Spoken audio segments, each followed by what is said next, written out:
Okay, guys, we are live. So for those listening at home, welcome to the Dungeon Musings YouTube channel. My name is Kevin Madison, and I will be your friendly, dangerous master tonight. Because you see, tonight we were going to be playing the final chapter in our war story mini campaign that we've been playing in our Night Below overall campaign. But unfortunately, we had a bunch of last minute players who were unable to play, and then we had some last minute changes. So what we decided to do, because I always hate making waste of our available gaming time, is to return to a 30-year-old game. It is the 30th anniversary of the release of this game.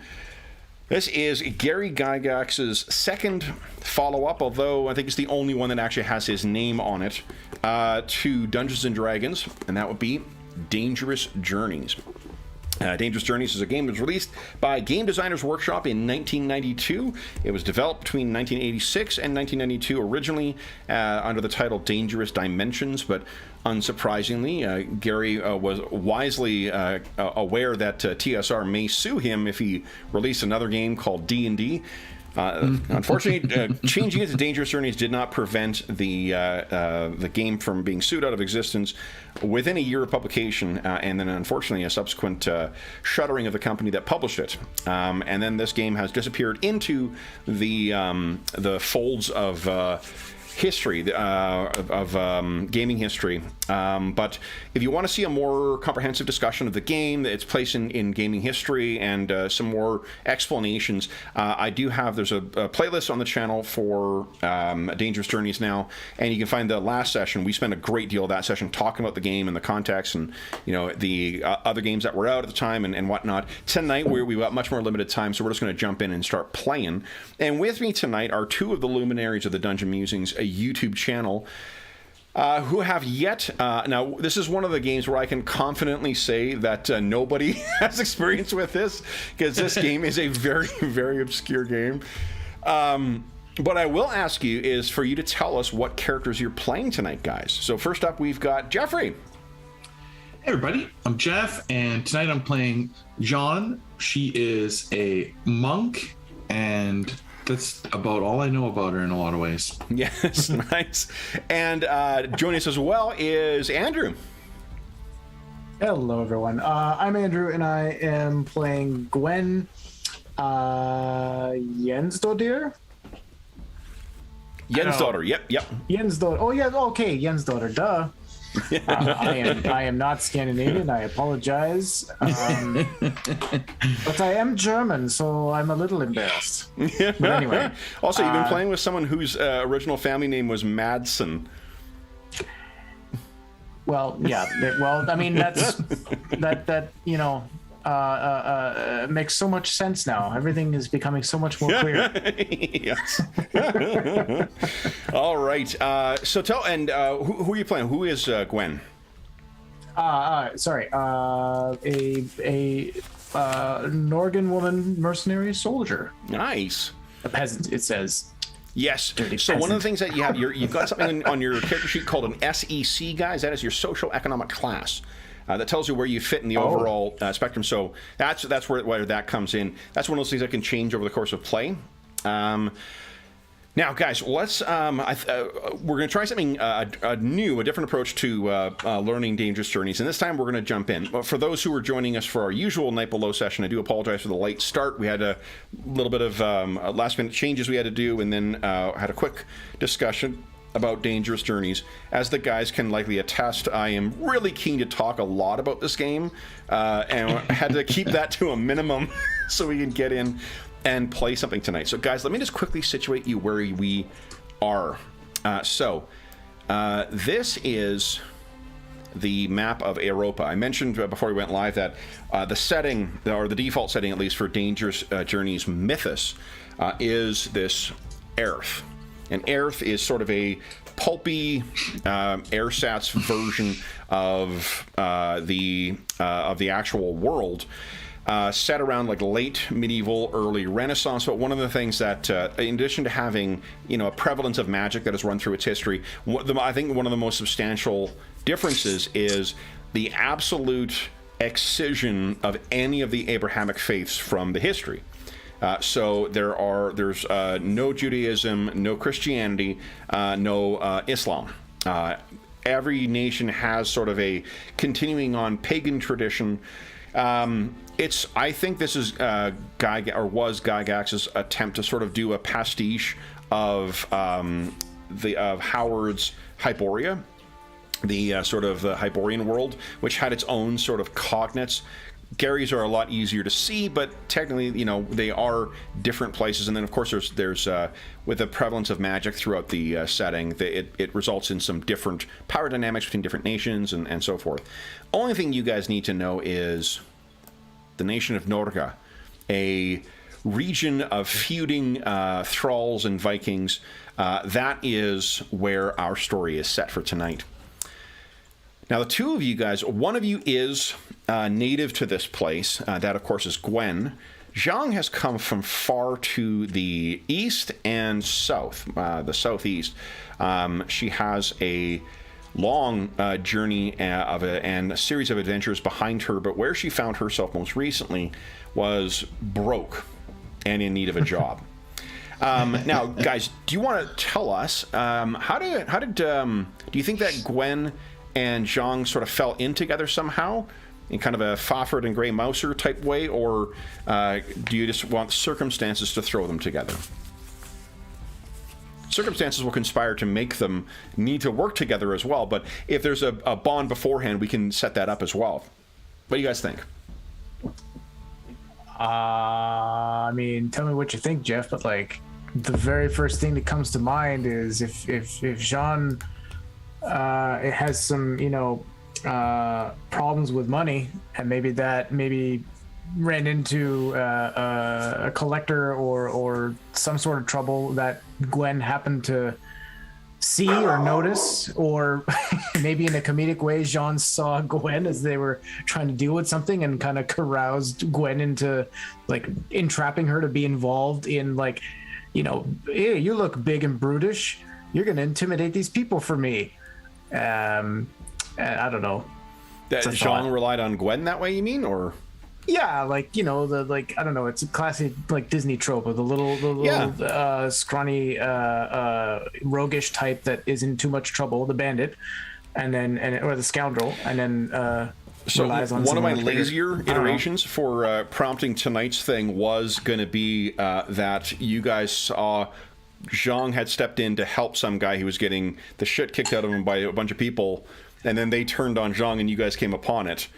So if you guys want to steal that could have been what do you think Zhang's sort of reason for adventuring out here is just to pay the bills and have fun, or to see things? What do you think? I think that, I kind of like the idea you were talking about earlier, that she likes to drink and have a good time, and I think maybe she heard that the people up here know how to handle their liquor, and so she was expecting to find some good parties up here. Oh. And so what if you guys fell in together in a tavern or longhouse brawl? That's where you guys first fell in together, and then you've just been watching each other's back. You got the heavily armored sword and board guy and the lightly armored Zhang, and you just go, and then once you're out of money, you go and get another gig. Yeah, could work for me. That works for you guys?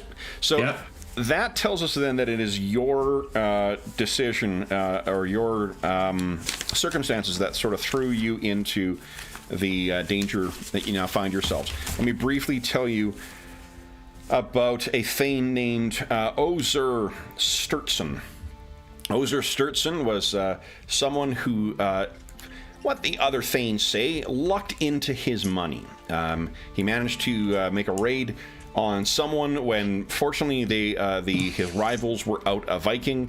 They also call him Ozer the Lucky, though after how things will be starting in this adventure, I think that appellation will very quickly be forgotten. Ozer seemed to always time things so that he could get a shit ton of money for very little effort. So what it allowed him to do is continually attract more people and hire more people. In particular, to hire more exotic mercenaries as well, too, including our own, traveling warrior monk, Jean. It is in one of these such sort of raids that you guys found yourself. What more could you want? A lucky patron who seems to pay well, who also seems to have the fates, the Norns, on his side. He has a long skein ahead of him of just fortune and glory with very little effort. I don't know how much Gwen or Jean actually enjoy the fighting, more so than the fruits of the fight, but it seemed like this would be an easy job. It turns out that when you have good luck against everyone else, it tends to sour their attitude towards you. And so it appears that in the midst of this raid, other warriors or other Thanes quickly realized, you know what, he's not smart or tough enough to really hold his own. So Ozer the Lucky was tricked. And unfortunately, you guys were not given the message. So where our session will open is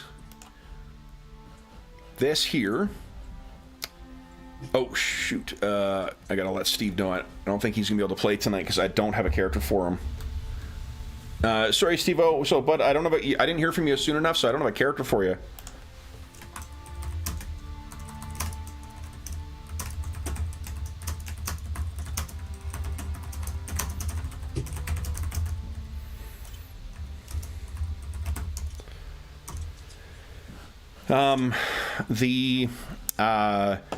The lodge that you see before you was not in such bad shape, at least not or where before you guys got here. Go. You were part of Ozer the Unlucky, his vanguard going in.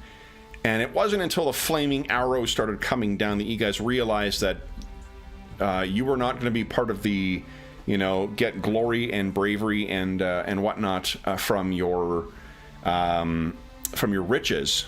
Instead, from your early thing, you were being used as cannon fodder. So our session picks up with you guys on the run at this. Basically, it is a village that was built at the nape. Like the narrowest point of a valley, an ideal choke point. Sorry, bud. Sorry, I'll make sure to have something for you for next time, Steve. I just didn't hear from you, and this is sort of a last-minute thing as well. What you guys, I think our session opens is it's dark here. And you are running somewhere near the back of one of these huts here, and you can hear that the armies. Turns out there's no one here. The thing that Ozer was convinced by his lieutenants to go a Vikinger for, there's no one there, and anyone smart would probably have sent a scout ahead of time. He relied on his allies.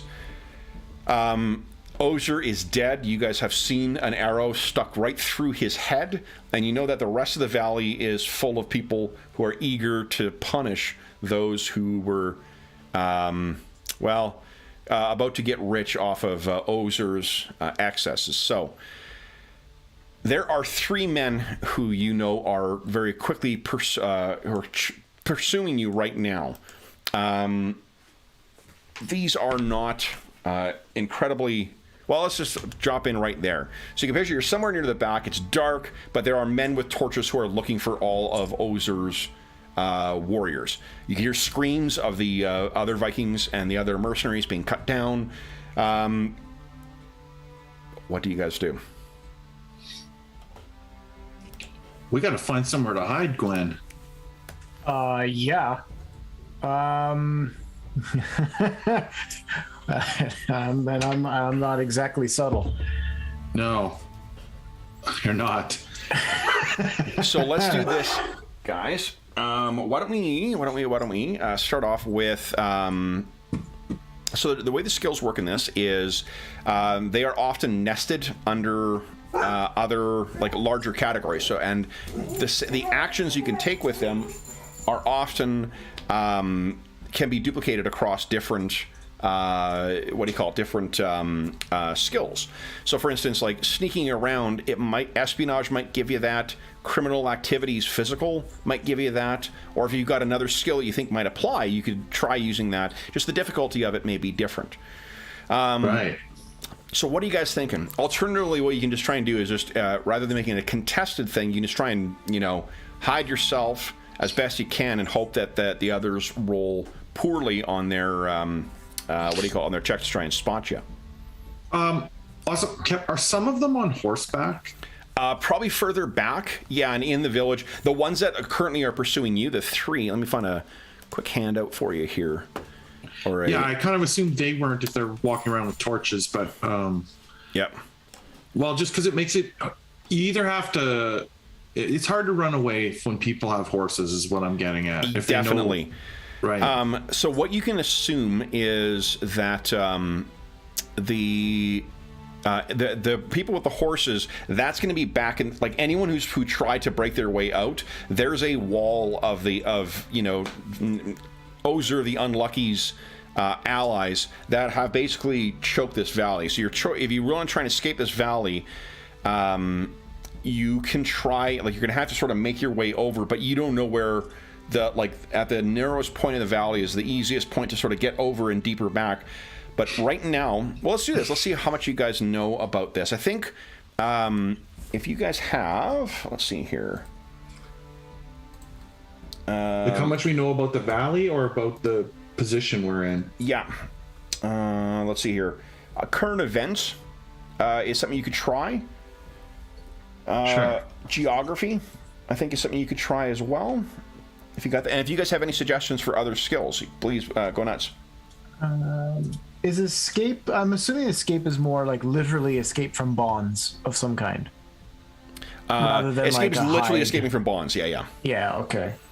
Military science, mate. Like I'm wondering if maybe understanding how this group would be searching and patrol, but I don't know. That's kind of stretching. No, and what I'm actually looking for, I mean, that's a good idea and a good suggested use of one of your skills. What I want to know is whether you know what lurks further deep in the woods or deep in the mountains here. And Norgor is right. like We could head. Right, we could head away. from not based on skill. Yeah, Sorry. just to see if, and that's something is if there's a skill that you think that would apply for that. Okay, so you roll 1d100 and add whatever your number is for your skill. What you do, the number is this is where you are going to make use of the roll 20 sheets because it makes things easier. What I do is I set a difficulty for your task, and then that will be a multiplier for your ability. More difficult tasks will be, so like for instance, current events is going to be moderate, which means you could be able to multiply your steep, your skill level there. Steep is of course short for study, training, education, expertise, experience, and practice. You take your steep score and you're going to multiply it by 2, but it'll do that for you on the character sheet. If you click on the skill, current events, and then select moderate as the difficulty, it'll roll that difficulty for you. Okay. Where it's and then if you got another one that you might, military science, I can see that being something you might use if you were involved in sort of the planning, Gwen. Yeah, I mean, I was also thinking if it's just like in the forest, what do I know? I mean, I've also got literally survival here. Survival is less, so that's more like a one of those active things that you're doing to survive, just like escape. Okay. So you said pick medium? No. Moderate, please. Now, what you can also, there you go, nice. What you can also do is you guys have 10 points of Joss. You can spend Joss to either modify the difficulty of it, which will be just to increase it in your favor or decrease it in your enemy's favor, or your enemy's detriment. Or you can spend 1 point of Joss to just get a success. Joss is earned back as like experience points though, so it isn't something that regenerates as fast as like hero points. You're looking concerned there, Andrew. What are you looking for? Oh, I finally just found the knowledge and skills page. Sorry. That's okay. Off the thing. Okay. Now I'm just trying to find the medium. You said the difficulty level, and I can't see a column unless that's the steep. It's once you click on it, then it'll ask you what the difficulty is. So if I click on this, oh, I see. It'll pop. Yeah. Okay. Yeah. Okay. So Kev, for the math at home, if I was doing this, Yes. when it says the multiplier is 2, so it multiplied my steep by 2? Yes, and then you want to roll that number or less on a D100. Okay. Yeah. And then if you happen to roll 10% of that or less, you get a special success. Right. So I just made it. Okay. Just made it, cool. yeah. Yeah, I got a 43 and I needed So what 46 I mean, on this. John, I don't know why you were looking at things. Maybe you just, you've been in enough of scraps or whatnot to know. It's all abandoned from behind here as well, too. Like, if you go deeper in, whatever, in the course of the raids that are going back and forth across here, that seems to be a good place to, if you want to go. You'll be in the wild, but Gwen, because of her survival, is pretty good at keeping you, roughing it, as it were. Right, and maybe we could just survive long enough until this, planned ambush is over. Yeah. So I think that Jean would at least volunteer that information. I think we need to head deeper into the valley, get away from these men. So unfortunately, that will not afford you enough time to get away. Let me see if I got. Let's use. I forgot to load just like Viking-looking dudes, but let's use these guys here. Maybe they're mercenaries from somewhere nearby. All right. So what I'm going to do? You were trying to hide. Could you guys put what your Zon? What is your criminal? I think both you guys have physical or criminal activities. Physical, don't you? I do. Just in the chat. Actually, I've got your character sheets up here. I can take a look. 35. If we were playing, if I had more warning, I would have actually written all the stuff down. 35, 31. The reason I want to look that up is because I'm going to compare it to their. They're trying to contest with you. The way that works is the difficulty of their role is dictated by the difference between your skills. They have a perception of 26. You guys are 35 and 31. So that is a 10-point difference. Let's see here. Oops. This is all something that you would, with more play, you would kind of get used to it, because here we go. So it would be a difficult task for them, so they get to only use half of their thing. I got to roll an 11 or better to try and spot you. No. Okay, cool. No. I do kind of like this system. No. It does a good job of setting up some interesting roles, that's for sure. Definitely. I think once you get to know the underlying stuff and you realize how the different attributes play in, there's a reason that they're set up the way that they are in the game. It's just, at first glance, it looks like a complete fucking mess.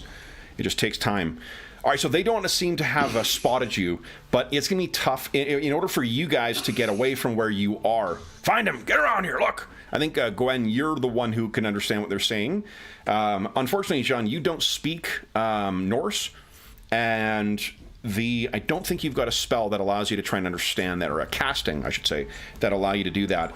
And what you've been getting by on is Phoenician. Phoenician is sort of a lingua franca of Eartha, or at least of Europa. So you guys can picture you're hidden somewhere, we'll set fire to them, burn that thing. And one of them is going to set fire to a barn, one of the little sheds near where you guys are hiding. What do you guys want to do?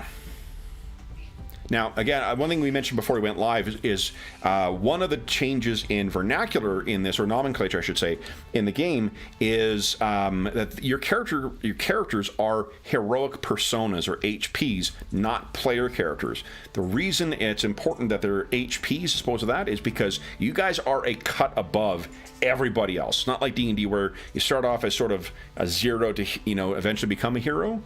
Your characters are already substantially more skilled, more capable than especially chumps like these. So you guys could try and fight your way out of here, or you can try and sneak your way out of here. What do you guys think? I think we try and take them out quickly and quietly. At least the first, maybe get one away. Maybe the one they who's coming over to burn the building or something, like, so that we can kind of even the numbers, and then we rush them, and then we take off. What do you think, Glenn? You'll see no argument out of me. Okay. So I would say that I draw my sword already, but I understand that is actually an action here in this game. So mechanically, I can't just say that. No, it isn't. That's what I was saying. The drawing a sword is not an action in the game. It just modifies. One of the things that I think is neat about them, the game does seem like it is a response in some ways, things that he was thinking about from 86 to 92, where he was like, no, I want to do it this way now. You don't spend an action doing it. What it does is it modifies your initiative modifier. So you can always draw a weapon. It's going to take you, if you have to draw the weapon in addition to attack, you subtract 7 from your initiative score.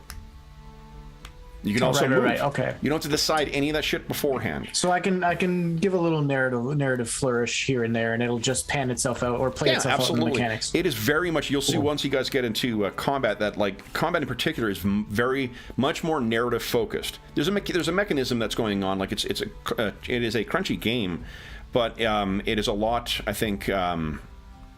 The hit location system in particular is very much more narrative focused than it is specific location focused.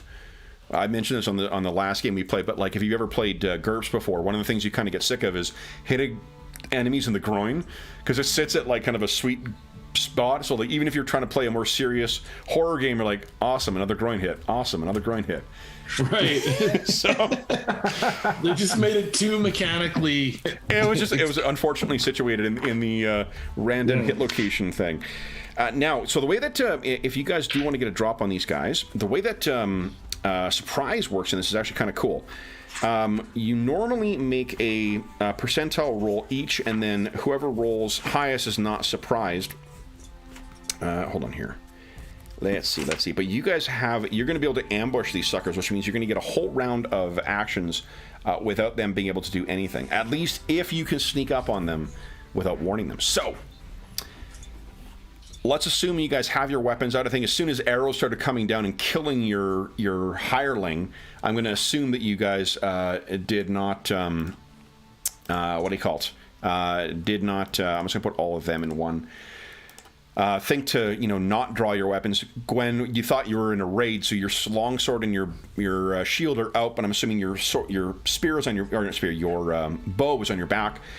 Jean, you've got. I mean, you don't really carry an awful lot anyway. Yeah. So, which of you guys wants to sort of sneak up on these guys? What it would require is some skill check to try and sneak up on them. Criminal activities, physical is probably the one that makes the most sense. Okay. Sure. So if you're doing that, then guys, what is Gwen's is what? My steep is 25. 25? It's only 25? I thought it was 35. Wait. Oh, sorry. The PDF says 35. Sorry, I was looking at the roll 20 sheet. I could have had the slip of the finger there. Right. Okay. Okay, so 35. So make sure you can check fix that on the roll 20 sheet. So 35 versus their what I'm going to look at is their physical perception, which is and I obviously wouldn't, in an ongoing game we wouldn't be talking through this every time. I'm doing this for the just so we can get an idea of how it works too. Exactly. I mean. So their physical perception is, oh man, not good. Well, look at their stupid helmets. Look at the stupid helmets, exactly. They're worried about protecting their noggins and not their ability to see what they're doing. So that'll be plus. Okay, so that's going to be 20 for them. Then, Gwen, oh, dang it. I thought that was going to hold that open. What your 35... Basically, if you've got a difference of more than 11...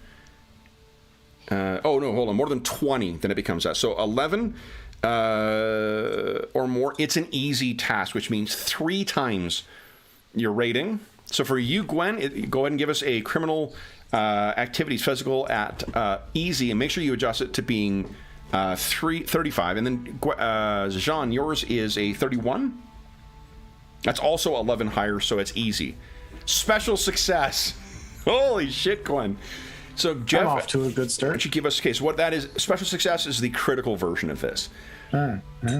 Okay, so what I'm actually going to give you then is I think this idiot took his hat off.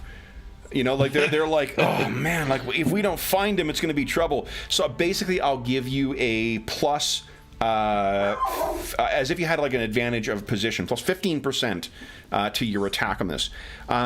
Jeffrey, yours, the contested roll for you is going to be easy as well. So give us same thing. Oh, actually, Gwen, you rolled mental. There's criminal activities physical and there's criminal activities mental. Shit. That's okay. We'll take your roll of a 6 is pretty sweet, and I think that'd be a special success for. Where? That's probably why you had that. So here's the thing with on the PDF, I just organize your things alphabetically because that's easiest to find shit. Yeah, They've got it organized into mental, physical, and spiritual. I see what you mean about the Roll20 sheets not being super intuitive. The fact that the Roll20 sheet does all the calculations for you for things like Heka and like all your stats and whatnot. Like it's a really it is definitely a very helpful sheet. It's just you can't do everything on there. Jeffrey, you want to give us a nice. All right. So what do we see as you guys sneak up on these three?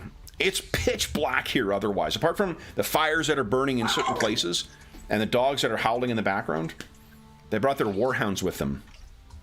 Can I? Yeah. I'm really sorry to do this. Can I be back in 2 minutes? I just heard Chelsea sent me a message. There might be something wrong with the fireplace. Oh, of course. Yeah, go ahead. Oh, yeah. Be right back. Yeah, for sure. Okay, I was just going to say that probably Gwen is leading because Jean can like walk with her hand on her shoulder or like, you know, in such a way that she's following her very carefully. Okay. Well, why don't we, maybe you, what does Jean want to do? What we can do while Andrew's getting back is Jean planning to do the same thing, try and take these guys out?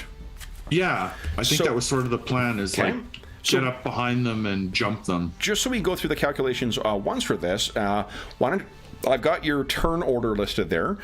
The way that your initiative is, well, first off, what do you think you want to do? You want to use your big club. This is round 1, so you only have 1 attack with the club this round. You could also use your fists, or you could use your kicks. You just choose one of those, and that tells us how many actions you get that round. Right. Okay. And so the number that's listed is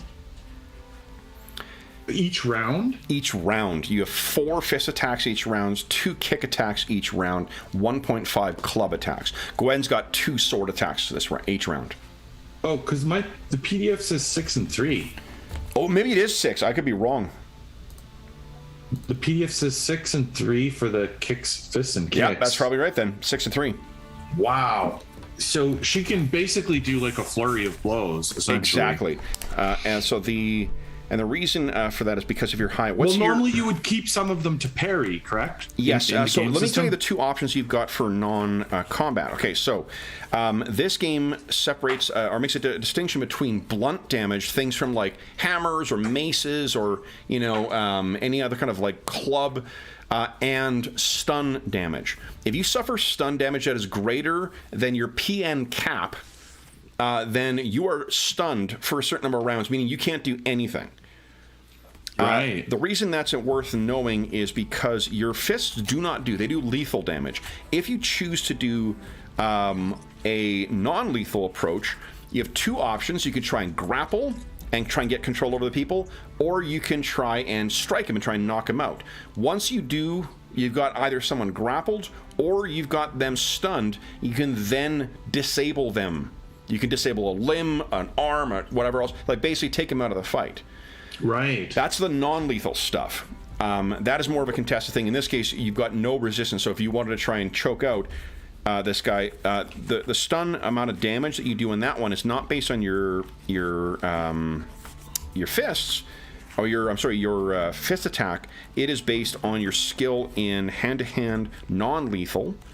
And that is, what's your hand-to-hand non-lethal? It's 51, isn't it? 51, yeah. Yeah, so that's pretty good. So then 51 is, here we go. Yeah, I think that's the way that I picture it, is like literally sneaking up right behind one of them and choking them out. So you do 1d6 for every 10 points or fraction thereof of steep. You do 6d6 stun points if you hit with an attack to stun. Yeah. You can only do one of them per round, but you can do that. Yeah. Well, and you said I just have to exceed his PN cap to stun him. Yes. So that'd be, and again, like the average human abilities in this go from around like 10 is an average. So you can judge how much, what the likelihood of a stun of 2d6 is. I'm sorry, of 6d6. Yeah. Right. So, the fail chances are pretty low. Yeah. And then, Gwen, what are you doing? Are you taking them down with extreme prejudice, or are you... Yeah, I think so. Sorry, we're getting a storm, and I guess I left the flue open the last time, so we were getting quite a... Okay, yeah. Yeah. Yeah, I think I'm just gonna... Yeah, I mean... I'm a bruiser, for heaven's sakes. I'm gonna just try to lob some heads. So you have 2 attacks with your longsword for this one. Time in this, guys, is each round is 3 seconds. It's called a CT, a critical turn. 10 CTs make up a BT, a battle turn. 10 battle turns make up an action turn, which is 5 minutes. It's really more important for like it's a way of trying to like have a more logical way. Turns in AD&D being 10 minutes, it's sort of that way. So like if you want to have like dungeon movement take place over like in 30-second increments, you use battle turns instead of using critical turns. It's really more important if you're a spellcaster. Spellcasters have all sorts of things that rely on those for durations and whatnot. But so then let's do this. Let's just practice rolling initiative. What you're going to roll is I'm assuming you're going to take a moment to ready yourself and then try and hit them. So we're not going to apply any movement penalties. What you're going to roll is 1d10. Both of you guys are attacking with melee, so it's plus your physical muscular, your PM speed, physical muscular speed, minus whatever the speed of your action is. A unarmed, non-lethal thing, Jeff. Hand-to-hand non-lethal is a speed factor of 3. So you're rolling 1d6 or 1d10 plus your PM speed minus 3, and then Gwen, if you're using your longsword, same thing, 1d10 plus your PM speed minus your longsword. So go ahead and roll, guys, and then add your numbers in. 22. Longsword we said was 5 already. I know that already, right? Yes, that's right. I'm not seeing it immediately on here, but okay. And you said we're not moving, but I am drawing it, so I still have to do minus 7. And drawing it, to be honest, I shouldn't misspoke here or mislead you. Drawing stuff doesn't affect your. It does affect your initiative. Yeah, you have to draw. Moving doesn't affect your initiative. Yeah, you would say moving does. Yeah. Moving does. Moving is a 6. It subtracts 6. So if you got to move an attack, you also subtract 6 from your action. So like, if you're trying to run away from combat, you will almost always act. There's no attacks of opportunities in the game, but almost anyone will beat you if you got to move. Right. Mm-hmm. That's cool. Okay, so 22 for Jean, and 15. Nice. Okay. So then, Jean, you're the one who's up first here. So why don't you give us? You've got plus 15. So let's just roll percentile for this, because it's always going to be against a hard difficulty, which is just your thing. Let me tell you some of your options. So you take your your hand-to-hand non-lethal. That's what you're rolling against. Plus 15. And also plus, because of your high... I think the numbers for the attacks on your character sheet are what's correct here, because I've already added your attack bonus modifier from having good stats. Yeah, 52. 52 is your chance to hit with this. Plus 15 makes it 67. You could spend a point of Joss to convert this to a moderate test, which would be times 2. If you wanted to be sure, or you can spend Joss to automatically get it. The advantage to spending the Joss and then rolling is that you get a chance at a special success then. Right, which could, okay, let's try that. Rolling's fun. So if I don't spend any Joss, I have to roll 67 or less. Correct. If I spend Joss, I have to roll 134. Under 134. But that also increases the special success to 13. Correct. You got it. Yep. Okay, so let's do that. So should I just roll 1d100 or should I click on the scale? See how that goes. Yeah. I will do it. I will spend one Joss. Okay, so you're down to 9 Joss. Seems important. So success. All right, so then go ahead and roll 6d6 then. I can tell you that this guy's... Let me get this thing here. 22. His PN cap is a 14. So Nice. that means it is that's 8 CTs. So he is going to be stunned for 8 CTs. On your next round, because he's stunned, you can then try and just take him down to disable him. Right, yeah. So what do you think it is that you do to just are you choking him, or are you? Yeah, I think this it's is a strike. choke. This is a strike, right? It's not a choke. The other attack, the grapple, that would have been a choking. Oh, I see. Yeah. I think this is like a strike to his windpipe. Like this is just like, just chop right and just choke him out that way, like with a blow. Yeah. All right. So that's the only one that I'll put him right next to you. Gwen, you have 2 attacks right now. And you got the special success. Oh shit! I think I gave your bonus to Jean. Whatever. So Gwen, it's fine. what are you doing this round? You got 2 actions. You could save one. In this 3-second increment, no one's going to be able to respond because you guys have surprised them. They cannot respond this round. Right. I would love to try to just swing back and forth with the big sword. Well, you got a sword in the other hand, so it'll be 1. All right. So then, what if you look in your PDF, your character, including all the bonuses, including the weapon accuracy of your longsword plus your natural skills, your total is a 63 with a longsword right now. So right now you got to roll 63 or less to succeed on either attack. Just like we said to Jeff, you could spend Joss and either like buy an automatic success or decrease the difficulty going from hard to moderate, which would mean you need to roll a 126 or less, and your special success would be a 12. The reason special successes are worthwhile in this is because you do automatically maximum damage. Right. Okay. What do you think? You got 2 attacks. They have no defenses. Currently, you've got a 63% chance of succeeding. That's the BAC here on the PDF. Yes, that's right. Yeah. Okay. No, hold on. You get your plus 15 because of your special success. You actually have a 78. Oh. Okay. For the first attack, I'm just gonna roll the percentage dice as it is. Go right ahead. Well, okay, that was close. Okay, so here's one thing I do. So I mentioned strike locations are a thing. I'm stealing a rule from The Witcher RPG, which I love. We're just going to reverse your roll. That tells us what your hit location is.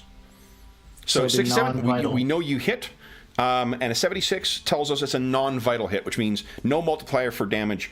Go ahead and roll. Your damage is going to be 4d6 plus 11.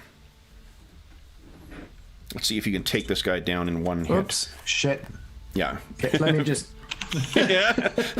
It may be more efficient to do it all at once. Ah, look at that. I still decided to fuck 23. Okay, so 23 is a pretty good hit. You hit a non-vital location, so that does mean that their armor is going to apply a little bit. Your sword is a cutting weapon, which means they have 11 against it. So he only takes 12. Let me put their health bars on there for you guys. What is their physical? And your hit points, guys, by the by, you don't have like hit points you lose. You just take damage up to a certain point, and once your damage in either mental, physical, or spiritual reaches a certain level, you start suffering penalties. It's quite high up, though. Like, you have to hit your I've got it listed as WC because I'm a dummy and can't type properly. It's a WL. It's your wound level. Once you hit 75% of your total physical stat, you become dazed, which means all your skills are at half. Once you reach 90% of your physical stat, you pass out. Once you exceed your physical stat in damage, you die. Fair. And I don't think you screwed it up. You clearly meant to say wound characteristics, right? Yes, I did. It exists precisely. So let's see. Wound is 59. So I'm just going to put down their wound level. So what's the RL number then? RL, EL, or? Well, under mental there's EL, but under physical there's RL. that is your recovery level. Once you're within that much of your, once your damage is around that range, you no longer have any physical effects of it. You don't have scratches or bumps or bruises or whatnot. I think there are certain spells that that play into that as well. Yeah. Okay, so there we go, guys. Let me. All right. Let's replace these chuckleheads here. Oh, of course, it's the one that had the initiative. Madison.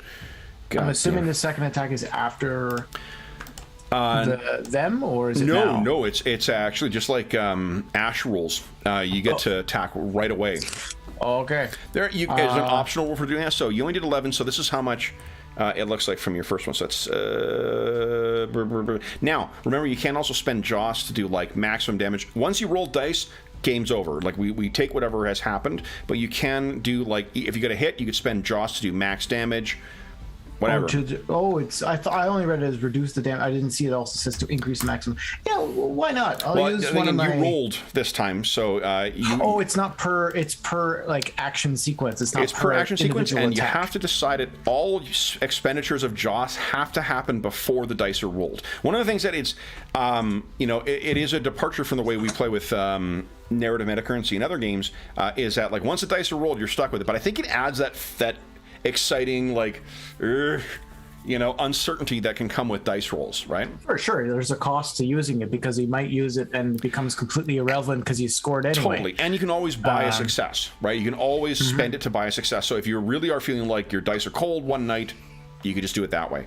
All right, so you hit this guy, and it's just not as big of a hit as you thought. Second attack, you're currently rolling against a 60 or 78, you said, right? Right? Yeah. All right. Nice. A second hit. Go ahead and roll same damage. Or you can spend Joss to do maximum. Oh, hold on. And 92 is non-vital as well. Because I thought I can't use Joss because I already rolled. And no, but that's before each roll. So you haven't rolled damage yet. So you could use your Joss. Exactly. Okay. Sure, why not? I mean, so this is a non-vital strike. Just so you can figure out whether it's well spent. It's a non-vital strike, which means it's not multiplying the damage by anything.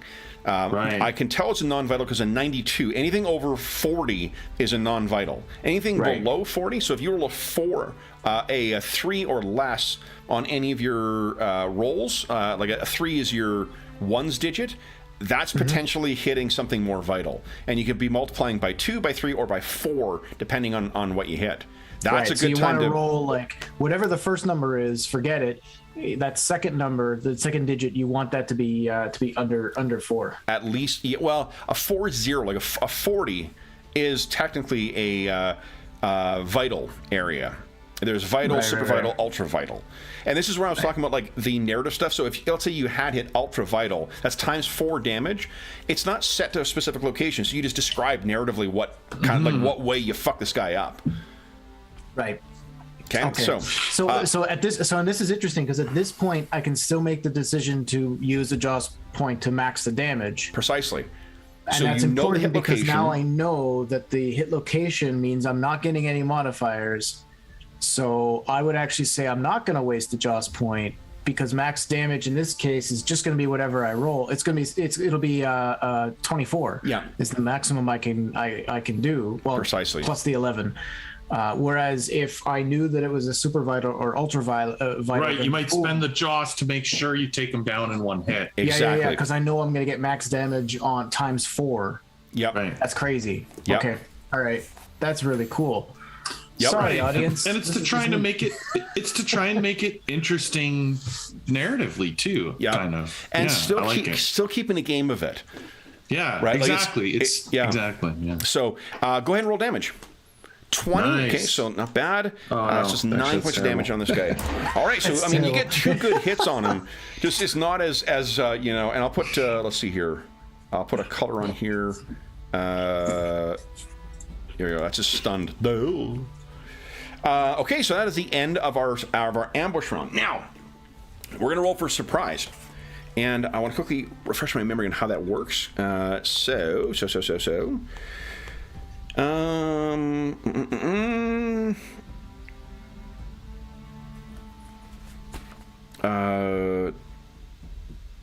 Total surprise. You guys got them.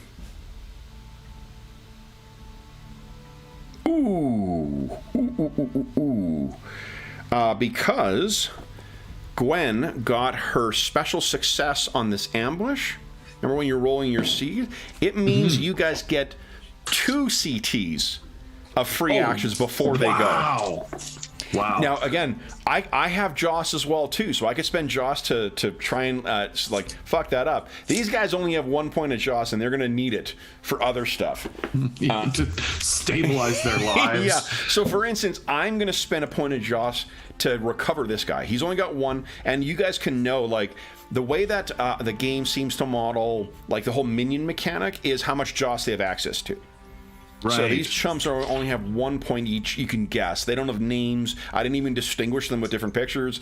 Likelihood these guys are going to go down pretty easy if you exploit they don't have access to the same amount of exploit. But to keep it interesting, this guy sort of staggers forward from that stun and looks back or is going to be able to. You still have 1 more chance to get him. He still doesn't know what's going on, but if you fuck up your attack, maybe he'll still have a chance to fight. So I spent his Joss. I'll put a little. Let's see here. I'm going to put an ochre-colored one, and I'll tell you why I'm thinking that is ochre color. It reminds me of ochre jelly, which reminds me of ochre Joss. So that's my way of thinking it. Guys, what do you want to do with your second CT? So, John, you hammer this guy in the throat. He turns around and seems to be recovering quite quickly. Gwen, you fucked up. You really hurt this one so far, but he's just not down yet. What would you guys like to do this turn? I'd like to fix that. Okay. John, what do you want to do? I'm going to try to... So let me quickly explain again, the ways... Think of it like funnels to get to a desired result in the non-lethal stuff. You can grapple and try and get him into a position... the way that's what I want to do is actually grab him now and try to choke him. So then you take your what is your I think it's your PM cap, your muscular capacity. 19. 19. Okay. Cap. So and I keep forgetting this because you'll see on your character sheet. You see, I've calculated something called physical defense. It's right under where your avoidance is. A little bit underneath dodging factor. Oh, physical resistance. Yeah. Mine is 79. That becomes remember I was saying about contesting? You compare the numbers, and that tells you how difficult the thing is. The physical defense is always the resistance against non-lethal grappling. And it's partly your skill, but it's primarily also your musculature. So Gwen has a 72 in PD, and Jean, I can't remember what yours is, but I think it's quite good because of your skill level. What you're rolling for yours is it's your back for hand-to-hand steep plus your PM. I thought so. So 18 plus your... What is your hand-to-hand non-lethal with everything in? It's 53, we said? 52? Hand-to-hand non-lethal was 51, 51. Okay, let's see here. Oh, no, so under attacks. Non-lethal attacks is actually 52. Because you get a +1 back bonus from your stats. So 52 plus 18 gives us a 70. 70 plus against this guy's muscular stat plus half of his hand-to-hand is... I see. I'm using my BAC number that you have here for the non-lethal. Exactly. Okay, yeah. So it'll be 39 plus 10. It's going to be a 49. The difference is more than 20. So this is going to be, because of your insane skill with this difficulty will be easy for yours. Just so you're knowing. So, and the timing of it is a 5 for the grappling. Okay, so it's a little more. So a little slower. Okay, and then Gwen, so guys, go ahead and roll your initiative just to get in the habit of doing that. Yeah, 1d10. And here's how casting work. There's no such thing as casting speed. Casters get to just roll 1d10 plus either their mental reasoning speed. Oh, that's not 23. Pretty good. Nice. Okay. Good roll. All right. So first up will be Jean. So if you're going to try that grapple thing, it's going to be an easy check, and that gives it. And so I click on my hand-to-hand combat. Yes. No. This we'll just calculate it again. Okay. Because it's remember you got that bonus. This is not a. So I'm rolling my BAC plus the PM cap. Exactly. Yep. Yep. Okay. So that's what do we say? 71. 52 plus 18 is 70, isn't it? Oh, it's 19. It's 19. Yeah. 52 plus 19. Yeah. So 71. currently rolling against 71. You want to spend any Joss, or you want to just roll against 71? So easy means it's just the value. Oh, sorry. No, easy means times 3. Oh shit! No, I don't need to spend anything. 210. I mean, you got a 21 or less, you get a special success. Yeah, exactly. Here we go. Oh, I rolled super high, but oh no, the vital part doesn't matter on this. Yeah, one. and it was an easy test anyway. So you. What do we see? Is you've got this guy in a lock. You can choose whether or not to cover, whether you can talk or not. Yeah, I think it's like he stumbles forward to sort of get out of this choke, and I jump on his back and just put like one of the a martial arts choke on him. I just rolled. Maybe I've kind of tipped his head forward, so I mean he can try to talk, but he's not getting much air. So okay, so yeah, you got him so he can't get enough air in. So he's completely. You've got him completely under your control right now. Give us a 2d6 roll. That's how many CTs that your hold will last. Then Gwen, what are you doing? I'm still before then. No, they're not acting this round. You get 2 because you're a special success of the ambush. Special success, yeah. Right. 7. Right. 7 CTs. He is. I'm just gonna keep swinging Go ahead. at this guy, because why not? So you're currently rolling. Oh! If you spent Joss. So you're rolling against a 63. So that is a success, not special. But it's an. You rolled a 9. Oh, on the ones digit. Never mind. So that's a. Go ahead and roll regular damage, unless you want to spend Joss to do anything.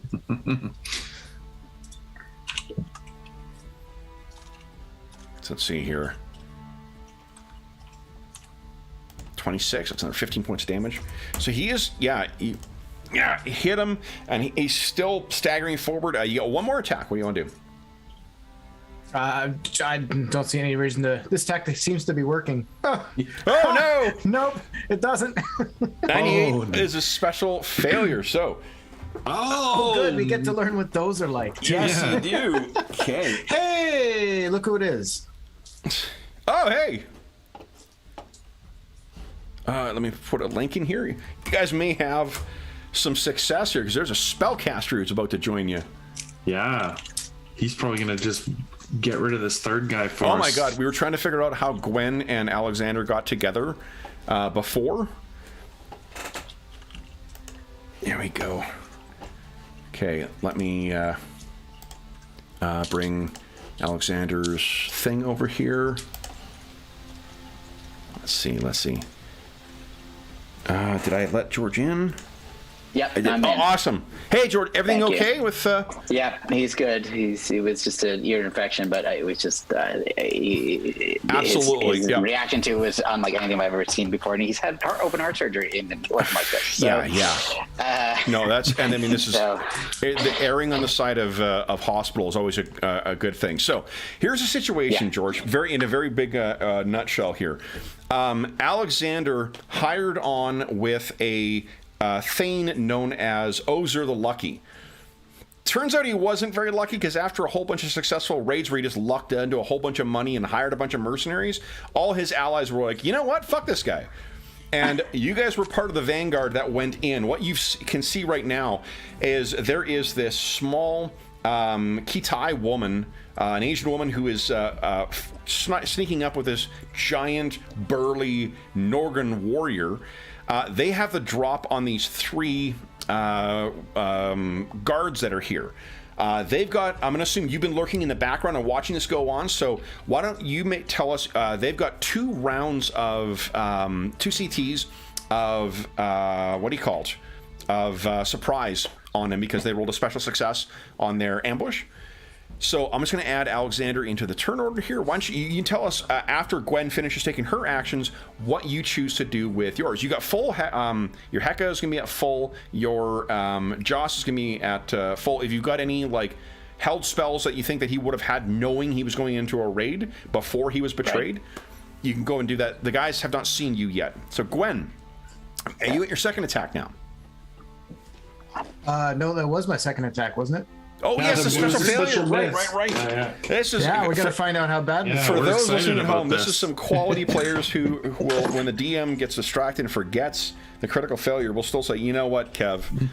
Yeah. All right. So Andrew, would you kind of give us a D100 roll, please? This went so well the last time. Yeah. 88. That can't be good. Oh, the weapon has been damaged and the wrong person has been hit. Oh no. So Please be Alex.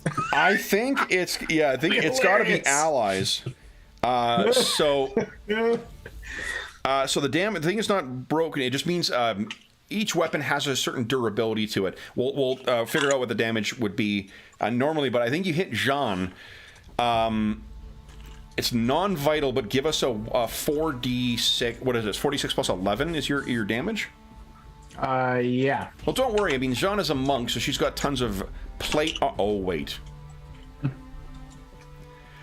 So Now I roll. Yeah. I think, yeah, you see, yeah. And I think it's not that you fucked up necessarily. It's that in your backswing, Jean got this guy and he sort of pushed her back a bit, and your odd deflection off this guy's helmet just skewed off, so you swung wide.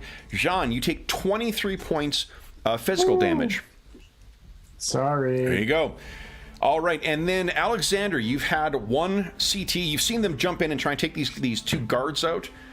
You guys are currently trapped in the nape of a valley, and these folks plan to make their escape by getting over the hills in the back, but they need to get rid of these pursuers first. So what has Alexander been preparing? Oh, you're muted, George. Yeah, sorry. One thing I would have done as a held effect spell would have been armor. What's it called? Something. Or armor, physical cantrip. George, so that would. What are you looking that up in? Oh, I'd little. Nice. Now, and I have the other two are both on their way to me. The other two books in the series. Oh, nice. The Epic of Aerith and Necropolis. Oh boy. So that means we're gonna have to keep an eye out for a bestiary for you then. Oh yeah, that's right. Someone I haven't gotten. I mean, okay. So then, why don't you tell us what the whatever the casting, what we've been doing is mostly rolling stuff. We're using the PDFs as opposed to the things, because the PDFs are just easier to calculate off of. We're using when we're making skill checks, we're using the character sheet for that. Okay, cool. Nice, Jeff. So I got to reprint out my character sheet, but oh, sure. it's okay. Let me post it to. I remember it was like 159%, I think, or something like that. Oh yeah, it's obscene score. Where is it here? Here's journeys. There you go. Yeah, because it's a grade 1 casting. Okay, it's in the player's night below thing. Grade 1 casting. Yes. Actually, I have it in. I got it on my computer. I'll pull it up do you? right Okay, now. great. Yeah, so then, I just haven't printed it. grade 1 casting, you got 150 normally, but it's because it's combat, it's always at moderate, so it's 106. So go ahead and give us a percentile roll. All right, let's see here. On 10. Nice. 86. Okay. All right. So what does it look like as your armor flares up? I think the way I described it last time was that it sort of forms this kind of viscous, transparent liquid that comes over me, kind of like in the Matrix when he gets sucked into the mirror. Love it. Like, all right. So then, Alexander, you're probably like, I don't know what, I'll say one rod. You're 19 feet away for ease of reference. Not a chain, just a not rod. A chain, just okay, a rod. Okay, excellent. All right. So then, guys, that brings us to the end of your surprise rounds. We're on to round 1, CT1 of this one. So what would you guys like to do? John, you were hurt or clipped by the sword, but you were not taken out. If you choose to do any defensive moves this round, this is more directed towards Gwen, you need to make use of one of your attacks in order to parry. If you're confident you're going to take people down, though, before they attack, that's usually a pretty good strategy, too. So once you decide what you're doing, go ahead, roll initiative, and then put that in the initiative tracker. These guys are going to, unsurprisingly, try and attack. Now, George, what I've decided, the first house rule I've implemented is because of the fucking stupid negative initiative thing. Instead, what we're calculating, 1d10 plus whatever speed applies for your action, and then modified further by whatever, if you're moving, it's -6. If you got a weapon speed for a weapon, it's minus whatever. Castings, as you pointed out last time, don't do anything. So if all you're doing is casting a spell, it's, I think, your 1d10 plus your reasoning speed. Now we're going to go highest to lowest. Okay. Yeah. What move do I do? You said now that I have him incapacitated, I can. Yes, now that he's 3. That's an action speed of 3. Okay, because now I'm just using like the same thing as like my fist and kick, or now what you're doing is just your non-lethal thing. This is to try. It's a hard test to try and just. What you get to do is pick a limb, and that's broken or disabled or whatever for like hours. Yeah. And just to be clear, the reasoning speed is a positive modifier? Positive, yes. 1d10 plus. Okay. Basically, what I've done is just inverted all the math. The idea of starting from like -16 and then working our way up was just like the complaints people have about THAC0 amplified even higher, and it's easy to flip it around. So it's the first time I read that, it came up last time because I was like, did I read this right? Yeah. So, this is a great house rule. I think they probably would have changed this in the second edition. Absolutely agree. Yeah. Okay, so I rolled a 2. Sorry, I didn't put mine in to the turn tracker. Hold on. 20. There we go. So it's 14. So I got a 7 for that character. Okay, guys. All right, let's go descending here. All right, so then, Jean, you're going to be first up. What are you doing? Okay, so I'm using my my non-lethal combat. Okay. So now I just roll this, right? Now you just roll, your hand-to-hand non-lethal. It is. You might as well just roll a percentile because you do get to add that back in as well, the +1 from your stats. So it would be 50. Oh, right. So it's against 52. Yep, 52. And you can't. You want to roll flat 52, or you want to roll a spend. So what's the difficulty on this? Hard. What's hard? Hard is just your flat stat. Moderate is ×2.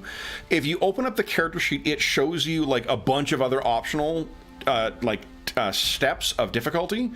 The only ones that I'd use in this game are the ones that are listed on the character sheet. So I can see that. I'm just saying, like, I just don't understand. Like, so how do you know where it's going to start? Well, it starts as whatever the back for your attack is. You see how on your PDF it says for non-lethal it's a 52? Yeah. That's where you start. I'm going to spend another Joss to... okay, so you're rolling against 104. Go ahead. Yeah, I want to try and really get this guy. Well, this guy has no Joss left, so you can't spend it as anti-Joss. Success, but not a special failure. So what do we see is what is it you're taking out? Is it his arm, his leg, his what? Yeah, I think he's reaching back to try and sort of take this chokehold off, and I'm just gonna sort of like spin my legs up and like dislocate his shoulder badly, to sort of like pull his arm right out of the socket. Okay, and I'm assuming it's his dominant arm you're going for. Yeah, I'm assuming that's how he, if you're reaching to try and get someone off your back, it's choking you. Yep, awesome. Yeah. All right, so then he is taken out for. Disable. It is a successful one will disable the arm for D percentile hours. So why don't you give us a percentile roll?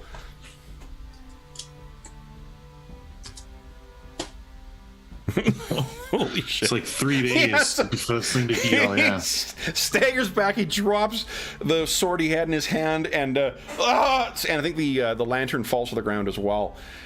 Alexander, so he is out of the fight. Alexander, you're up next. What are you doing? Oh, you're muted again, George.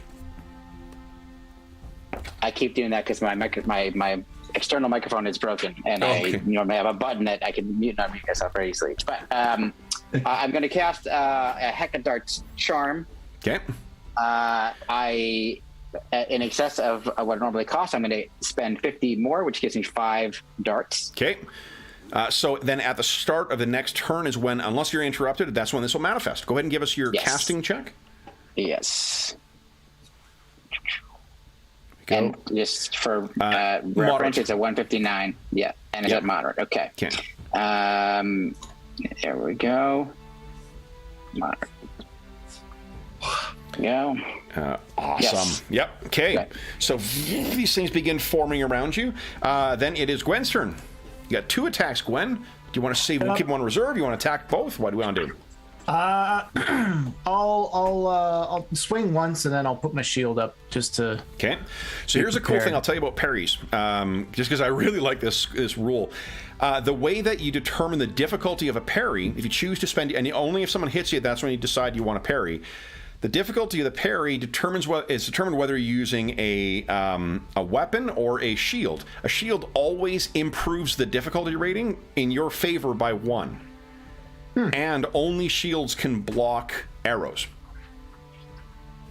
Okay. Now, cool. It does say in the book that future supplements will have rules for blocking with things. And I mean, I know it's been 30 years and the author of the game is dead, but come on. Here's hoping. Here's open. And it's kind of unclear exactly who owns the rights to the game. It is completely unclear, other than the last owner of these, or the last person who had anything to do with this, got sued out of their career and decided to go back to doing what they were doing before, rather than carry on with this 6-year project. So, yeah. All right. So, Gwen, your first attack, go right ahead. Or my only attack. There we go. 47 is a hit. Now this guy gets to decide whether they each only have 1 attack. I am going to try and parry because they're chumps. The one you're attacking, I mean, he's getting hit a couple of times with that sword. So the difficulty for him gets a hand weapon, I think is a hard. Let's see here. Parrying, non-shield, parries. Hand weapon versus hand weapon is a hard check. I have a 24. Let's see here. Nope. I failed to parry, so go ahead and roll damage. And just flat damage, unfortunately. Okay, 29. Oh, that is 18. Look at this. It's a pretty good one. Oh, wrong one. Nice. Nope, I did that wrong. Or the fuck I happened? was all excited. Plus 18 plus 20. Oh, here we go. You know, I forgot to put the number in, I think. All right, here we go. Minus 18. Let's try that. There we go. There we go. All right, so I mean, you're chipping away at this guy, though. Every little nick and whatnot on his armor is something extra. You want to take an extra attack to try and take him down, or you want to hold it off for a parry? Oh, he's so close. Look at. I could take it. You know what? Yeah, I'm gonna. Nice. No guts, no glory. That's a spirit. That's a Vikinger spirit. In fact, why not use a Joss to automatically hit? Nice. So then you have to roll for hit location. Okay. Okay. I still roll the Percentile, the yeah. D100. It's just, and we'll just read it as it's rolled. 12 is a super vital location, which means ×3 damage. I'm assuming I cannot use another Joss for the damage roll. You can also spend multiple Joss on a roll. If you want to reduce a target number. But don't forget, you don't get more Joss that often. So that's the caveat to it. So, but it is awesome. The beauty of this is that this is a one shot and we have 15 minutes left in the session. That's right. Stoker is gonna have a bad fucking day. So if you want to spend her maximum damage, then that would do. Oh my god. 2d. What is it? 4d6 is 24 plus 11 is 35. 35. Times 3 is 105. What does it look like as this is as? It's a super vital location. So what brutal fucking takedown do you offer here? Oh, I'm just lobbing his head right off. Yeah. All right. So he is he the one in the initiative order? I think he might be. He's not. Look at that. All right. Then it is this last remaining guy. So he is gonna. He does not like you taking his ally down. So he's gonna try and hit you. Let's see if he hits first. I will spend my 1 point of Joss that he has. And if you're failing to see the obvious logic behind the ochre-colored dot to track Joss, George, it's because ochre reminds me of ochre jelly, which sounds kind of like ochre Joss, which sounds kind of like Joss. So, Yeah, I would have gotten there eventually. exactly. Yeah. All Clearly.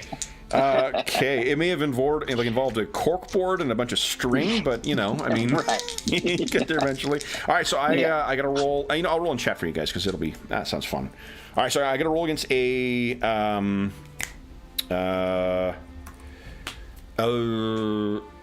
40, actually 54 is what I'm rolling against. Oh, he misses. He misses terribly. Yes. Should have spent that Joss to just hit an auto hit. Jeez. All right, so he swings at you, Gwen, and fortunately, you didn't even have to defend yourself. That is the end of the round, guys. Decide what you're doing next round. He is going to hit you again, or try to. Maybe 10. So you said moving was 6, right? If I want to move from here to go join this, well, I guess we're all close because I mean, Gwen hit me with her sword. So Yes. Yep. If you want to engage with him, I'm fine with you just being able to. Like, You may want to get away from me. Nice. And then George, the first thing that'll happen at the start of the round is going to be your heck darts. I'm assuming it's against the surviving dude here. Yes. And you said You they're are correct. piercing, right? They do piercing damage. Yes, but they do go piercing armor. damage. Right. Okay, got it. Correct. Yeah. There's force darts is the one I was thinking of last time. Yes. Well, Yes. I will get to that eventually. Nice. Don't worry. All right. Everyone's score is in there. Gwen, you only got 8 this time? Oh, my. Okay, so here we go. So first off, Alexander, why don't you go ahead and roll damage for your hecadarts? And as I described last time, they manifest these as these sort of red energy arrows that are like sparking with like little tendrils of electricity, and they then in rapid succession fly at the target. 32 points of damage. 32 points of damage. So, Gwen, this guy's squaring up against you, and you suddenly see from out of the darkness, he's hit by these magical darts. He's cursing horribly in Norse. Then, Alexander, you're up next. What are you doing? Oh, so then I wanna blow these guys away, literally. Yeah. So I am casting a wind blast charm. Awesome. Cool. So one question for you is how, in terms of width. Oh, there's only one guy left. Yep. What's cool is you can vary the width of it, the area of effect, by spending Extra hecka? So, but I don't need, and it's by rods. So I was gonna ask you how many rods would it take to get to, but it doesn't matter. There's only one guy left. Which is fine. So, A rod, 66 feet is a rod. Okay. 19 feet is a. Oh, sorry, no. No, Rods it's are 19 6.6. feet. 19.5. Chains are Right, 66. Okay, great. So Yeah. I would only have had to probably spend none actually. Yeah, no, there's so only the I'm one just- dude there. Okay, so Yeah, you so start. I'm just You guys doing can that. feel the wind in this tight little valley begins to pick up. Why don't you make your And it's casting moderate? roll? Yeah, moderate. Yeah, roll. moderate. Yeah. Nice. Nice. Okay, so that's going to go off. Then it is Jean's turn. What are you doing, John? Well, let's try out this sort of flurry of blows. Okay. So I'm gonna come over and just start using my fists to Okay. just try and beat this guy down. Okay. So one of the neat things, there's a lot of neat things about this. You'll see, you got each of your character sheets has that like armor matrices on it, where I've got like the armor versus USVN.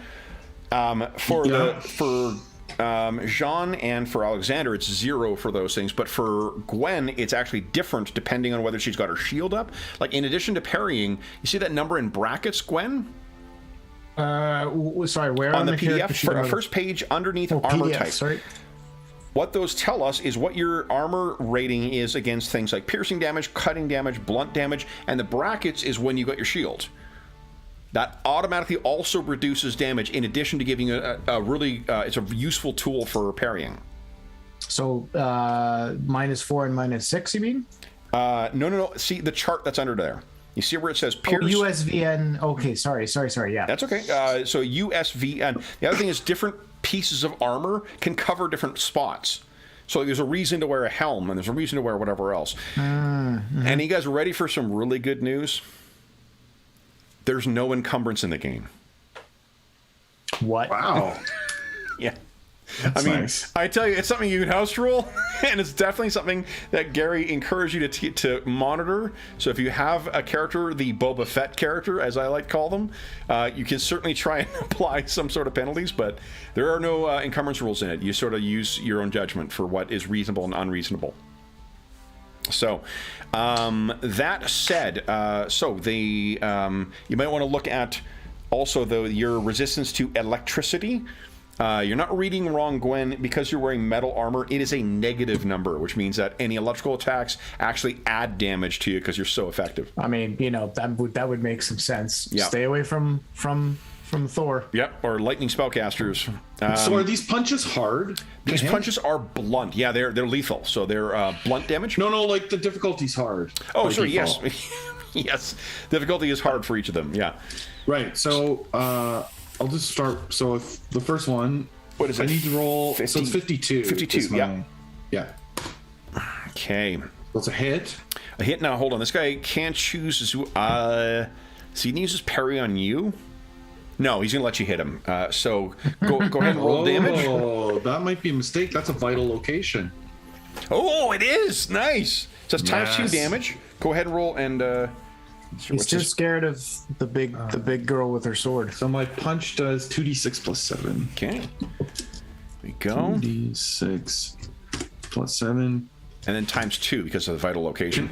Can it do that? If I say times 2, does Yep. it know what to do? Yep. 21 points of damage. Oh my gosh. Okay, so he does have armor. Oh no, on it only multiplied the 7. Is it? That's not. I guess you have to put it in brackets. Yes, yeah, I think you got a order of operations needs to go in there. So what So that it should be, actually be 28. 14, 28. Okay, 28 Yeah. minus 10 is 18. Holy shit. That's only one, so you hit him square in the in the kidney shot. Oh, whoops. So go ahead and roll your second attack. I want to roll my next attack. It's a miss. Oh, it's a miss. Okay, you get 2 more though. You got. You want to save any for parries, or you're not Well, I concerned? have 6 total. That's 2. Oh, 6 total. Fuck, yes, right. This is 3. Oh, nice. It's a hit. Nice hit. but Go it's ahead and not- roll. And that's a 80, so it's a normal hit. Yeah. So slash roll 2d6 There we go. plus 7. Here we go. Ooh. Okay, 14. What did you say is armor? Yeah, he's got armor against blunt also. is 10. Nice. So Okay. it's barely hurting him. Yeah, so that first one definitely softened him up, though. Second one is just a solid hit in the chest. That's only been 3. You got 3 more, right? Yeah, I'm going to keep going. Another hit. Go ahead and roll damage. That's 54 is not non-vital. 10 points of it's damage. slowed down. All the armor. 2 more attacks. Here we go. And he needs a Miss. miss. 1 more attack. Oh! Jeez. So you're swiveling around. I think it's because there's so many people around. Then it is this guy's turn. Does he attack the little monk, or does he go after Gwen? Let's see. I'll roll. Probably pretty angry with I mean, me. you're the last one to hit. Yeah, so he's gonna turn and try and hit you, Jean, and you got no parries left. Ooh. Let's roll in. I have no Joss left though, so I can't make a roll. So I'm just gonna roll against. This is against 27. No! Sword goes wide over your head. Gwen, you're up next. I mean, do we even need to? We know exactly what I'm doing. He turned his back to you. What a 29. fool. Nice. That's a solid Nice. hit. 92 is a non-vital, so go ahead and roll damage. Yeah. Yeah. What does it look like as you take him down? Nice. I'm just gonna run him right through. All right. So with the pursuers down, Alexander, where does this wind blast go then? I think it. I mean, I don't feel like. I feel like I already cast it, right? And it's already happening, so I can't really change where it's going. So I think it still hits the spot where this guy was. Oh, I'm fully happy to just be knocked over on my ass. Well, yeah. I mean, it might definitely affect you because of your proximity. So thankfully, it is not damage. Does not cause any physical damage. Okay. It's at it breaks tree limbs and it cuts movement in half. Which is my objective, was to like breaks slow the tree guy limbs, down. but it doesn't cause physical damage. No, at an a higher intelligence level. At a higher level, it breaks. So that's 50 miles an hour. Here's what I'm going to do. What's your what is Gwen's physical avoidance? Or no, let's do this instead. Let's have you make a hard musculature roll. Oh, okay. So that's back to the roll 20. I don't think you can actually roll the stat directly. So you on the character sheet, it screws up for some reason. Again, like the sheet's great. It's just, it feels like it's just a bit of a work in progress. 57. Muscular is 57. Yeah, you want to spend any Joss? Sure. I'll use a Joss to lower the DR. Okay. I guess. Yep. So then it is 2 times. So you got 114 or less. Go ahead. On a D100. Yeah, you just don't want a 99 or a 100. Yeah, or maybe it's a 98. Okay, I was gonna say like pretty hard to fail with that number. Yeah, there's still a so I think we were talking about when Georgie just got on. We're like, we were saying in the last session we didn't know how Gwen and Alexander met. I think you cast this, and and what Gwen does with her shield up is just steps through the wind. It's just like throwing all this other shit back. She stops as soon as your casting finishes, and then just lowers it and looks at you. And you are. And guys, that's how we'll end our session. So now, did anyone roll special success on anything? Any skills? I'm trying to remember. Well, yeah, the wrong skill, but we counted it, so. No. But here's the thing. So the way that experience works in this is you have these things called accomplishment points, which I grant you, and then you spend them to increase attributes or increase skills. And there's a table for how much it costs you to raise your attributes. It gets more expensive the higher you get. Your attributes cap out at, I think, 30 is the maximum human ever capacity. And your skills depend on what vocation you come from, whether you're physical locations are cheaper for physical, slightly more expensive for spiritual, slightly more expensive than that for mental. And it's a inverse for Alexander. But then there are also direct bonuses that I can grant. That are, if you did something super cool with a skill, I can just grant it to you, and you raise it up by, depending on what the skill rating is, between 1 and 3 points. So let's see here. Where is? How about I look at the? There you go. Which what we were saying last time was cool because each time you play, every session, you kind of feel like you had a little bit of improvement.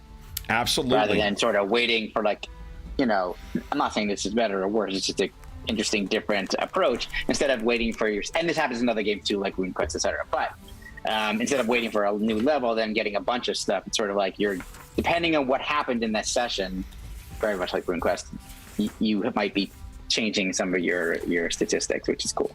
Absolutely. Yeah, and I just love that. That's something like Jeff and I have played Iron Kingdoms RPG since it first came out, and that's one of the things that we've talked about a number of times about something we loved about that. It's just the having especially for those early sessions, always seeing some reward coming to your characters. Love it. Okay, 304. That's where it is. Sorry, guys. So what this means, I know, the only reason I'm looking up is just to see what the, because it's a greater amount. I don't remember what the. Let's see here. Here we go. Specific.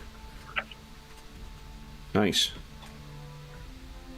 Okay, so like for instance, Gwen, what I would do is I would bump your criminal, what do you call it? Your criminal physical, criminal activities physical.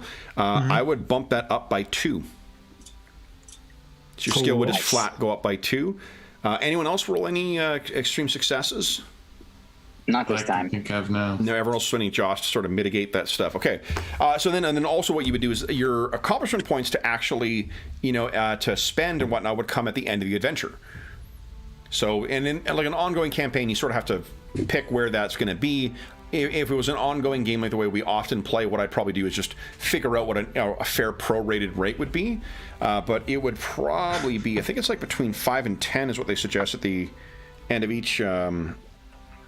4 to 5 points is a floor for the group. In addition, 0 to 6 points additional for each character. So you're getting like 10 APs, depending. And there's a whole like matrix they give you for calculating it, but it's nonsense. It doesn't. I don't think it doesn't make an awful lot of sense, but. All right, so guys, that brings us to the end of our session once again. Not even one sentence worth of material I got through, but we did get. And I think I need to change our what do you call it? I'll change the Dangerous Journeys thing to display the what do you call it? The Viking village that you guys were fighting in, but. Anyway, so that's, what we're going to wrap up in a moment here, but for Jeff and Andrew, that was your first time playing Dangerous Journeys. What did you guys think? For me, there's a lot of things I like about this game. I could see really getting into it. It'd be interesting to go through the sort of major process that is character creation and build one, but I like it. There's a lot of things I like about it. I think it'd be fun to play. Cool. In a longer campaign. Yeah, I think it would certainly take some getting used to, but that's the same with any system, of course.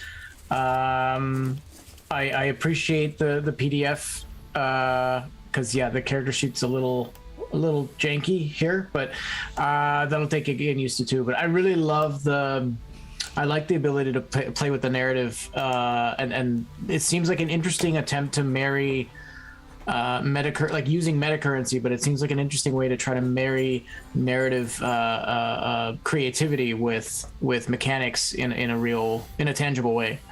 Mm-hmm. And in terms of power level, did you guys feel that you were like a step above these chumps?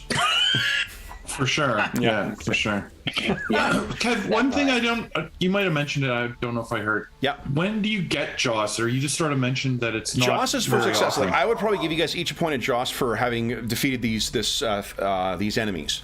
Okay, I see. Yeah. Just trying to figure out like the balance of like how often you're spending it. And it would depend. One of my house rules I've already written is you get a point of Joss at the start of each session as well.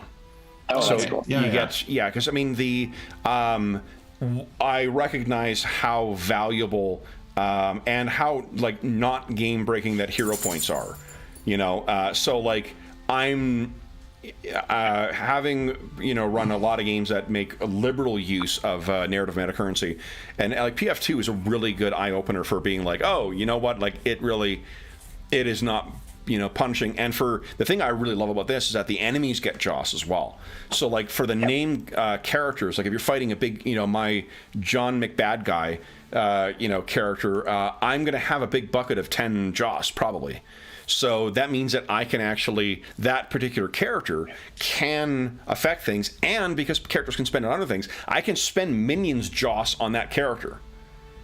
So it gives me an opportunity to sort of also help control and shape the narrative without being subject to the vagaries of the dice rolls. Yeah, I agree. It reminds me of in a modern game in 2D20, like with Conan with Doom. Like I think that there's definitely an advantage to being able to make sure your big bad guy is a big bad guy. Definitely. And this way, instead of like there's some random rolls and he gets taken out in the first round of combat, you're like, oh, that wasn't fun for anybody. No. You know, you want it to be a cool fight. So if he's starting to use his Joss and doing cool stuff, and you're like, oh my god, he's countering our Joss. And you know, Joss could be used for all these different things, which is great. Like we have seen in other games, like changing the narrative itself. Yeah.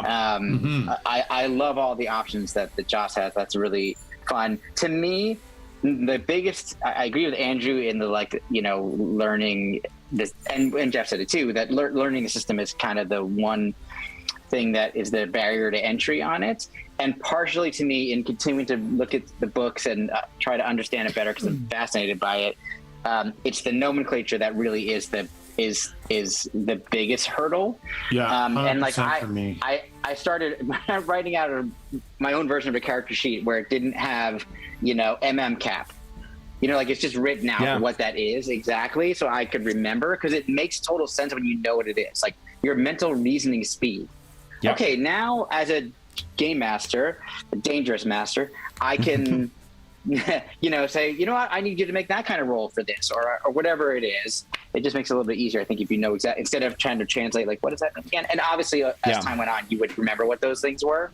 And the other thing that I think is, I'm noticing that's interesting and different, yeah, exactly, is the way that difficulties are done in terms of the mechanics are different than I have seen before. And I'm sure there's other games that have done it this way, where it's a modifier, a multiplier, based on what your you know, like basic role playing percentage might be, if you were just using that kind of system, or original top secret, like where you just did a D percentile system.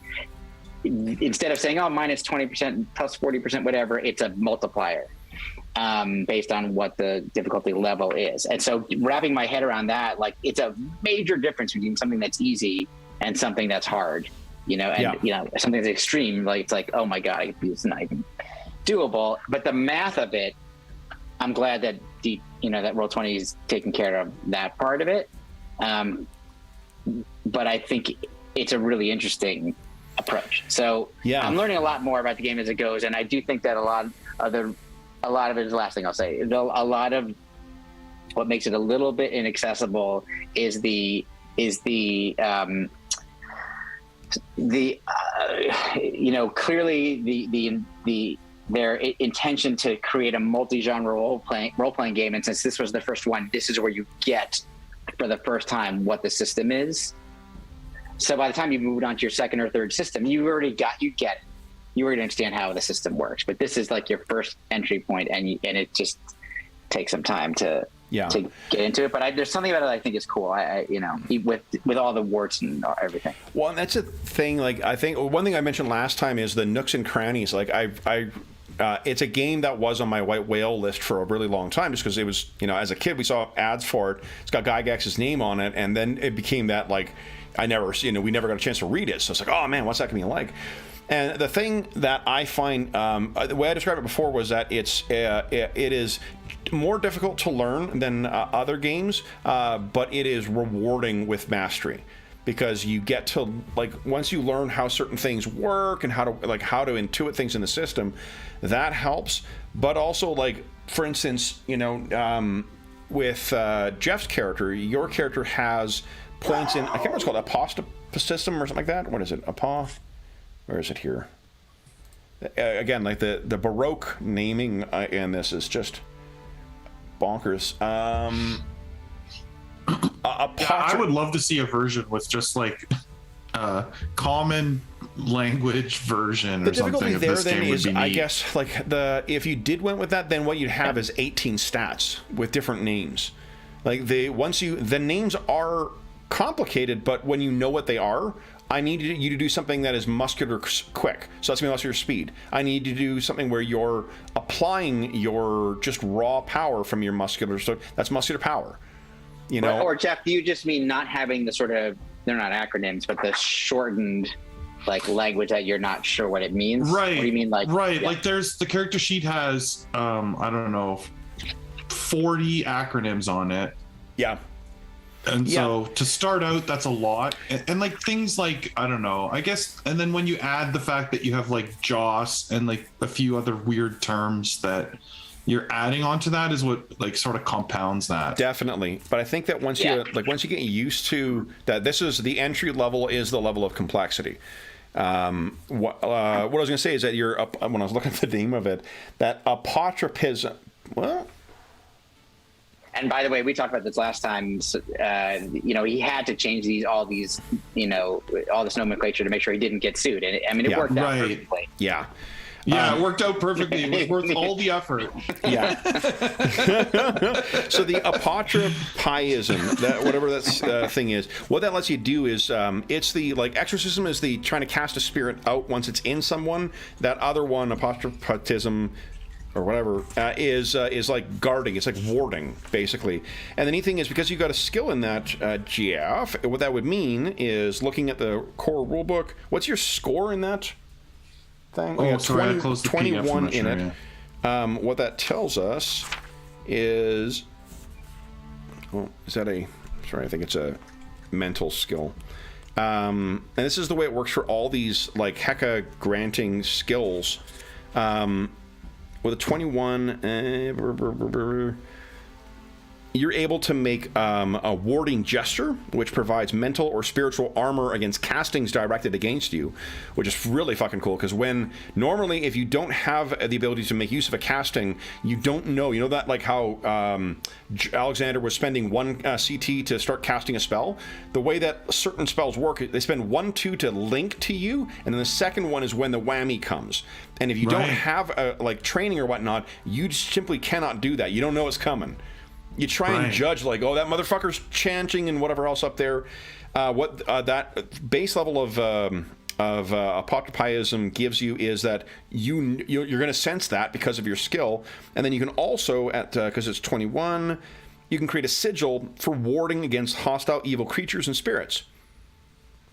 In addition, those in contact with the marking will have an effective increase in armor against physical attacks equal to the Heka expended by the apotropaist. So you can, because it is that one skill level you've got, you're able to basically put like warding charms on people to give them armor against spirits. Cool. Yeah, and it's neat. And cool. the thing is, there's little abilities like that nested in a bunch of the different skills. So again, like to go through it and figure all those from the get-go, that's a pain in the ass because it's a lot of skills. But when you know that that's the case, and there's not added complexity that comes, like once you've got that look, you can cast any spell in the book that you're capable of casting with your skill level, and learning what the little nested abilities are, you're at the level of complexity the game's going to be at. So, and those are just like, if you think of them like class abilities, it's not a huge amount of complexity. It's just that it's again presented in a really Baroque way. Yeah, and I would, if I know it's late for you, Andrew, but also I have 2 more comments to make. One is I totally agree with what Kevin just said, that you enter at the level of complexity of the entire game. So even if D&D 5e, you enter at a very low level of complexity. I play with people where getting characters at the 15th level or whatever for doing playtesting, and it's like they can't even process the number of abilities they have, and they're like so but you kind of start there with this, but once you know it, then that's just the game. And the last thing I will say is that what I think is that actually, we were talking about the fact that it's such an elegant system. I really think it is a completely uniform system, just like the D20 system has a very clear core mechanic. It actually has a very clear core it has a definite core mechanic. It's just not as clear as it can be because of the amount of nomenclature and the requirement that it had to be so different, and the naming conventions had to be so different. But once you get it, I feel like, and I've now only played it twice, at some point you can, once you kind of have that in your mind, what that system is, you can say, here's what I'd like to do. Like, I have an exorcism skill, I want to do this. I have this skill, I have that skill. I want to try to do this, and the game master just says, like, okay, they said that's a moderate difficulty. Like, okay, make a roll. And Yep. I feel like I even feel like in the way that it's written, there's a lot of places where it's like, just however you want to do it. Like there's, it's not like it's an absolute, like if you read the AD&D first edition game, which I love and still play, it's very much like this is how the game works. This is how it's meant to work. Same designer, different approach, which I just think is really interesting. So that's my last little bit. 100% agree. And like the core rulebook has the rules for making monsters in it. And has guidance for that. The magic book, which is the second core book, has rules for making spells in it.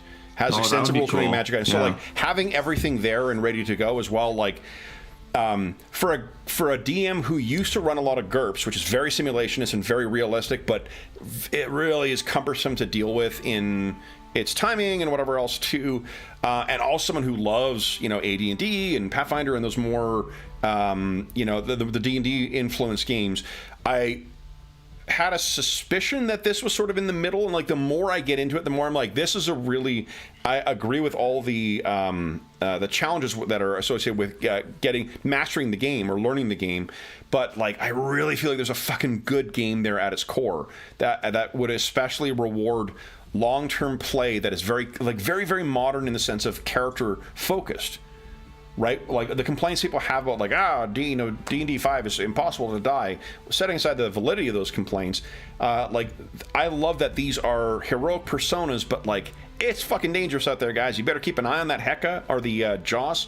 You better keep an eye on because if an enemy gets a good ultra vital hit on you and rolls well in their damage, no one's got multiples of hundreds of their hit points, so that hit that Gwen had on that one guy could easily take any of you guys down, right? So that 105 is basically I have 109 total, so so it leaves you totally messed up, and healing is incredibly slow, so you don't want to get damaged at all. It's an incentive to be careful, not just get involved in every fight that comes your way. So all right. Andrew, you're the one who's the latest. Any last thing to say before we jump into our outro? No. For those listening at home, it's a good game. I got a 6 a.m. wake up, so I got to get going. So let's get to the outro then. For those listening at home, thank you so much for joining us. I apologize to those who were looking forward to more Night Below, but I had so much fun, and this was such an easy excuse to get back to Dangerous Journeys. I'll come back to this again too, but a huge thank you to Jeff, Andrew, and George for returning back to Dangerous Journeys again.